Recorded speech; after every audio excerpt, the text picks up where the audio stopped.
I'm speaking to the people who want more, the people who want to be the fucking pinnacle, the people who want to be accomplished, the people who want to make a fucking difference. You guys are going to have to go all the fuck in. Make a 100% commitment to give the best effort you've ever given to outwork, out-improve, out-strategize, outlast like never before. One of the best quotes that I've ever read about it is that if you have real true freedom, you're never going to have equality of outcome. Because with real true freedom, you have the freedom to not engage. Well, look, if you look at a guy like Jeff Bezos, for instance, that Amazon guy is worth more money than anybody ever, right? That guy works all day. Yeah. I mean, he's a maniac. Oh, yeah. He's acquiring all these different companies, and everything he's doing is designed to succeed. Yeah. I mean, he's just... Well, that's what Gates just said, yes, too, in a recent interview. And I know some guys that are, they're in approximately the same universe as those two, and they just work all the time. That's all they do. The time. Yeah. And they don't just work. They work so efficiently and so effectively and make use of every second in ways you can't even imagine unless you're in that sort of position. So, and, doing that doesn't mean that you will succeed, but not doing it certainly means that you will fail. Well, not doing it certainly means you will never achieve that level of success. Obsession is wanting something so bad that I go to bed with, I wake up to it, I make whatever sacrifice, I grind, I can't live without it. You gonna get anything, you will have to pay the price. There is a price tag to greatness. You will have to work for every single thing you get. And you gotta work every single day. You gotta wake up every day and work.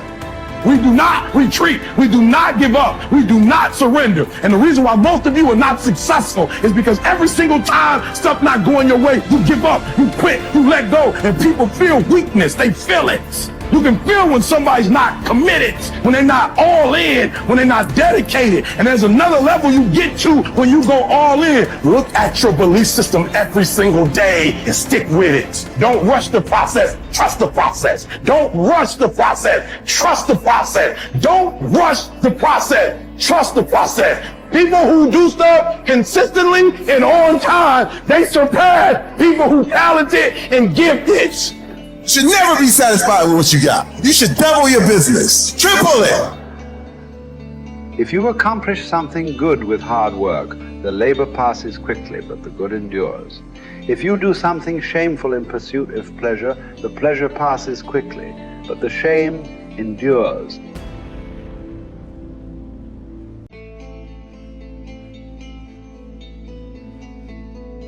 So as you begin to look toward making this your decade, as you begin to look toward making your life different, as you begin to look at yourself, you've got to redefine yourself. Who are you right now? And who must you become in order to create what you want? What has to change about you? What is it that you're doing right now that would be a liability for you? As you begin to look toward the future and take inventory of yourself, what is it about you right now that you've got to leave this behind because this no longer fits? Looking at where you want to go and the kind of person that you must become, the kind of standards that you have for you. What is it that you must do differently if you want to keep on getting what you're getting, keep on doing what you're doing? It makes sense unless you change your pattern, unless you change the way you're thinking, unless you change your behavior, you're going to continue to produce the results in your life. See, all of us are winners, but some of us are producing results that we don't want. And so all you have to do is look at your game plan, look at your strategy. How is it that you have been being? What is it that you've been doing to produce this? See, you're the director, you're the producer, you're writing the script, you're the star of your life. And as you begin to look at your life, you can decide whether or not it's a smash or whether or not it's a flop. That's in your hands. Look at your life, look at where you want to go. Don't worry about your circumstances. Don't worry about your age. I have a friend who's up in age, over 70, and she wanted to build a multi-million-dollar complex. The name is Dr. Johnny Coleman. Lenders and bankers say, you can't do that, you're too old. She ignored them. That building now stands, ladies and gentlemen, a multi-million-dollar structure. But there are a lot of people who would have listened to that. There are a lot of people that would not have even gotten to that point. They would have talked themselves out of even going down to the bank to ask for it because they've already said no to themselves. See, it's time now. If you want to make this your decade, you've got to start saying yes to your life. You've got to start saying yes to your dreams, yes to your unfolding future, yes to your potential, as opposed to saying no. See, 87% of our self-talk is negative. So you've got to make a conscious, deliberate, determined effort to say yes to your dreams. Why not? Why not me? Don't spend time like most people going through life complaining. Don't try and get on talk shows and tell everybody how life has done you wrong. Here's what's happening in the audience. 80% don't care, and 50% glad it's you.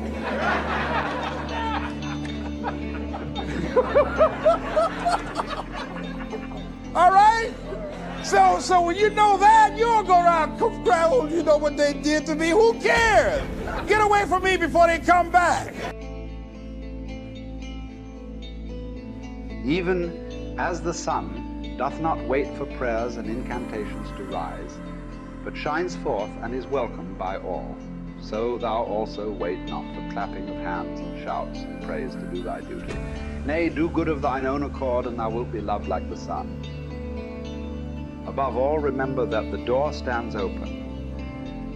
Be not more fearful than children, but as they, when they weary of the game, cry, I will play no more. Even so, when thou art in the light case, cry, I will play no more, and depart. But if thou stayest, make no lamentation. If you choose, you are free. If you choose, you need blame no man, accuse no man.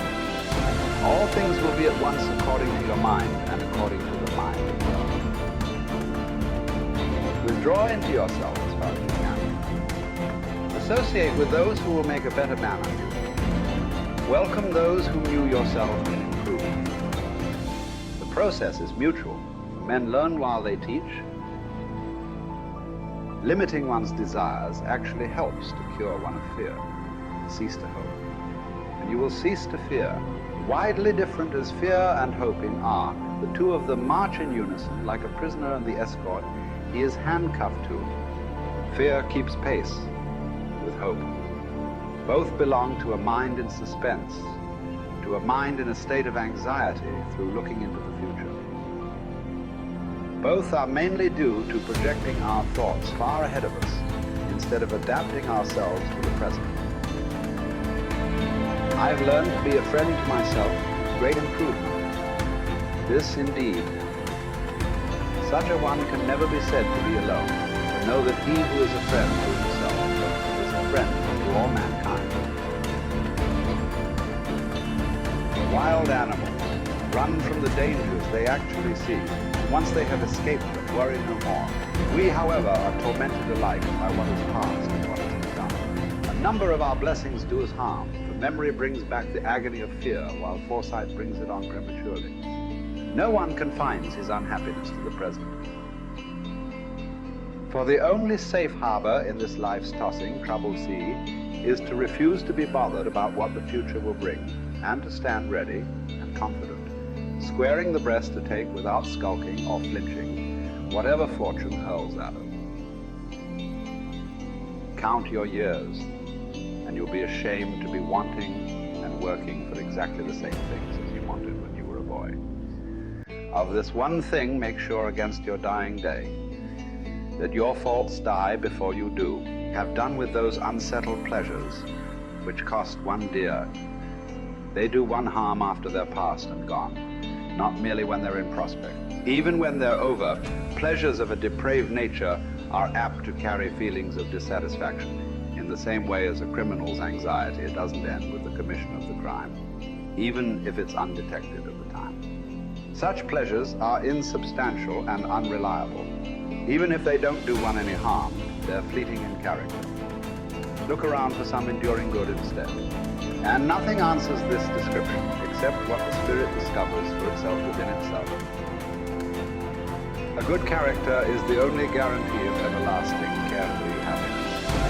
Even if some obstacle to this comes on the scene, its appearance is only to be compared to that of clouds which drift in front of the sun without ever defeating its light.